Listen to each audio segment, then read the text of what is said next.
गधे का दोस्त ऊंट। एक बार की बात है, एक बहुत बड़ा जंगल था। उस जंगल में दो दोस्त रहते थे। एक था लंबू ऊंट और दूसरा था डब्बू गधा। दोनों बहुत अच्छे दोस्त थे। लंबू ऊंट दिमाग से बहुत तेज था। वो कभी किसी को परेशान नहीं करता था और सभी जानवरों के साथ अच्छा बर्ताव करता था। लेकिन दूसरी तरफ डब्बू गधा लंबू ऊंट से एकदम अलग था। डब्बू गधे को बाकी जानवरों को परेशान करना बहुत पसंद था। वो हर दिन जंगल में घूमता रहता और जो कोई उसके रास्ते में आ जाता उस जानवर को वो परेशान करता था। जंगल के जानवर इस बात से बहुत चिढ़ रहे थे। इस वजह से लंबू ऊंट को अपने दोस्त के बारे में चिंता होने लगी। अरे डब्बू, तू ये बाकी जानवरों को परेशान करना कब छोड़ेगा? कभी कोई ज्यादा गुस्से में आया तो तेरी जान भी ले सकता है। तू ये सब छोड़ क्यों नहीं देता? खुद सुकून से रहे और दूसरों को भी सुकून से रहने दे। अरे लंबू, क्यों इतना टेंशन लेता है? मैं तो सिर्फ मजाक करता हूँ, ये तो कोई बड़ी बात नहीं है। तुम्हारा यही मजाक एक दिन तुम पर बहुत भारी पड़ सकता है, ये तुम याद रखना। डब्बू इस बार भी अपने दोस्त की बात पर ध्यान नहीं देता। कुछ दिनों बाद डब्बू ऐसे ही जंगल में घूम रहा था। तब उसे मोटू हाथी एक पेड़ के नीचे छांव में बैठा हुआ दिखाई देता। डब्बू को तब मस्ती सूझती है। वो मोटू के पास जाता है और कहने लगता है, अरे क्या मोटू, तुम कितने मोटे हो, कम खाया करो। तुम्हारा कितना बड़ा शरीर है, क्या तुम खुद अपने शरीर को उठा सकते हो? तुम इस जंगल के सबसे विचित्र दिखने वाले जानवर हो। सभी जानवर तुम पर हंसते होंगे, तुम्हारे मोटापे पर हंसते होंगे। ऐसा कहकर वो जोर जोर से हंसने लगता है। तुम फिर से आ गए? तुम्हें दूसरा कोई काम नहीं है क्या? दूसरों को परेशान करने के अलावा कुछ करते भी हो? अब निकलो यहाँ से, मेरा दिमाग खराब मत करो। डब्बू गधा फिर सोचता है, अरे इसे तो कुछ फर्क नहीं पड़ रहा है, मुझे कुछ और करना चाहिए। तभी वो मोटू के पीछे जाता है और पीछे से मोटू के ऊपर नकली सांप फेंक देता है। सांप देखकर मोटू बहुत डर जाता है और इधर-उधर दौड़ने लगता है। उसे ऐसा दौड़ता देख डब्बू जोर जोर से हंसता है।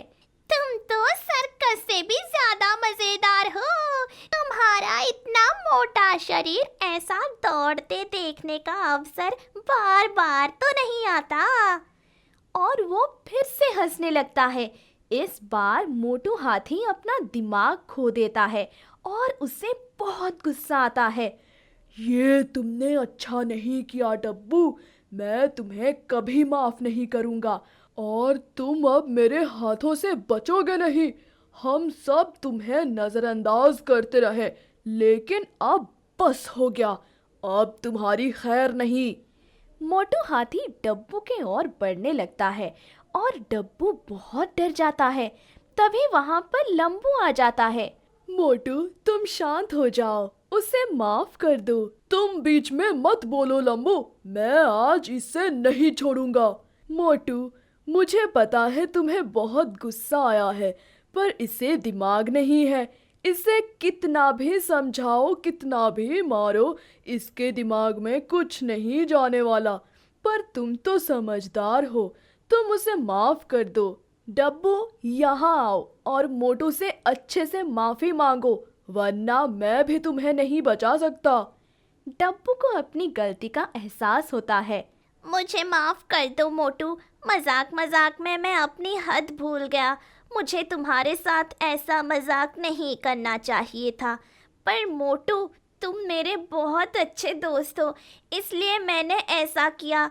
और जो कुछ भी किया वो बहुत गलत था। मुझे इस बार माफ कर दो, मैं आगे से ऐसा कुछ नहीं करूँगा।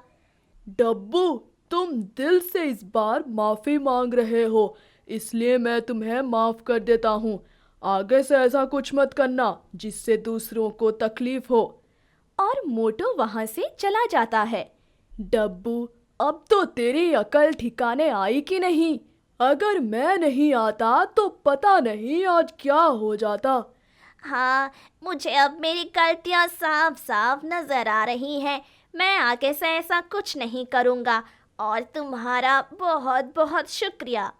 इस कहानी से हमें ये सीख मिलती है कि अपनी खुशी के लिए दूसरों के साथ मजाक मत करें।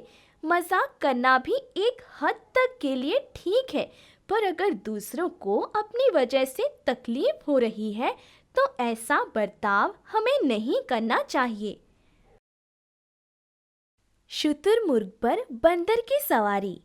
एक बार की बात है, एक बहुत बड़ा जंगल हुआ करता था। उस जंगल में हर तरह के जानवर रहते थे। एक दिन सभी जानवरों में चर्चा होने लगी कि जंगल में सबसे तेज दौड़ने वाला जानवर कौन है। तब खरगोश कहता है, अरे, अगर मैं दिखने में छोटा हूँ, इसका मतलब ये नहीं कि मैं तेज नहीं दौड़ सकता। मुझे लगता है मैं इस जंगल का सबसे तेज दौड़ने वाला जानवर हूँ।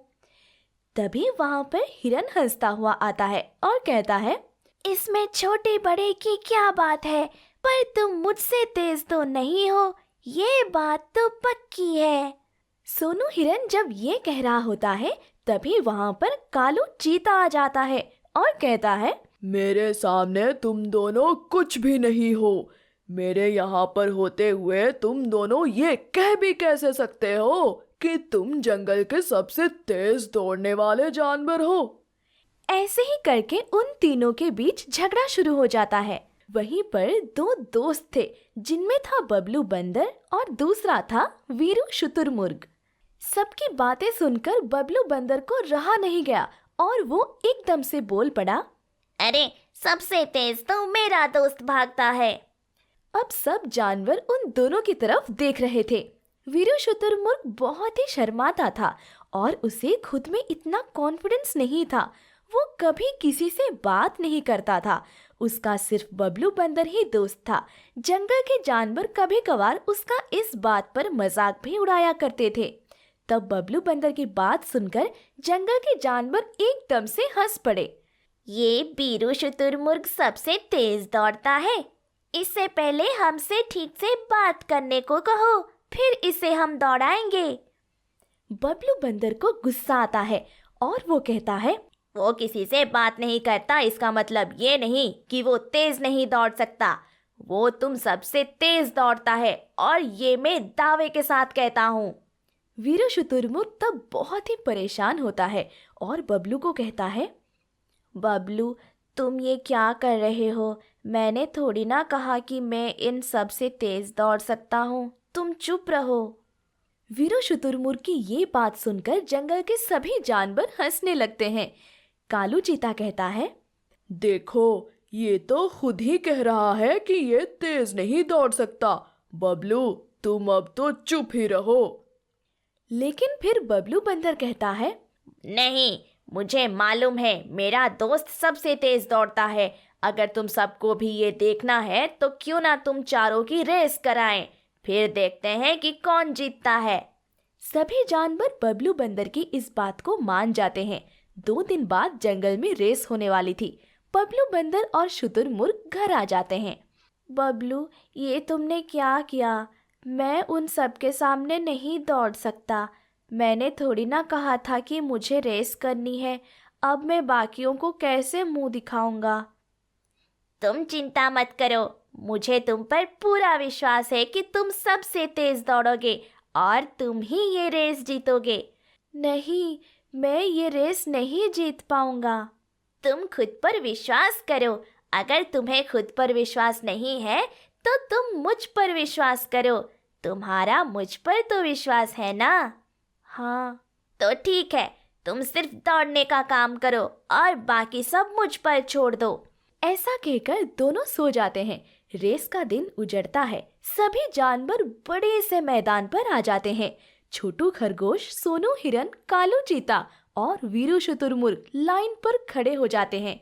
तभी बबलू बंदर कहता है, मेरे हर बात पर शर्माने वाले दोस्त को मेरी आज जरूरत है।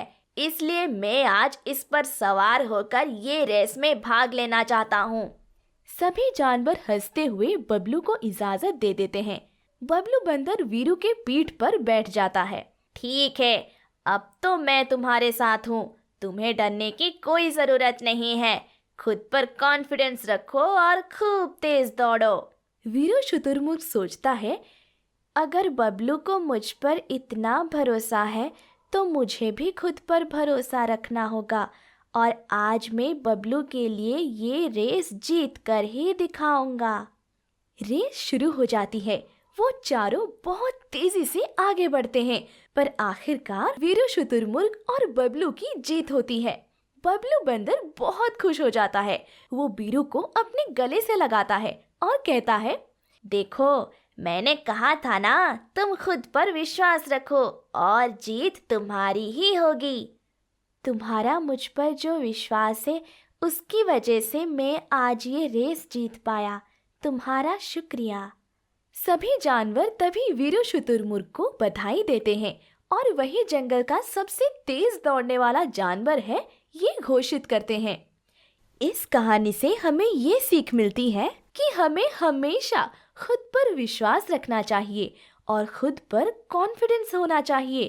फिर बाकी सभी चीजें आसान हो जाएंगी।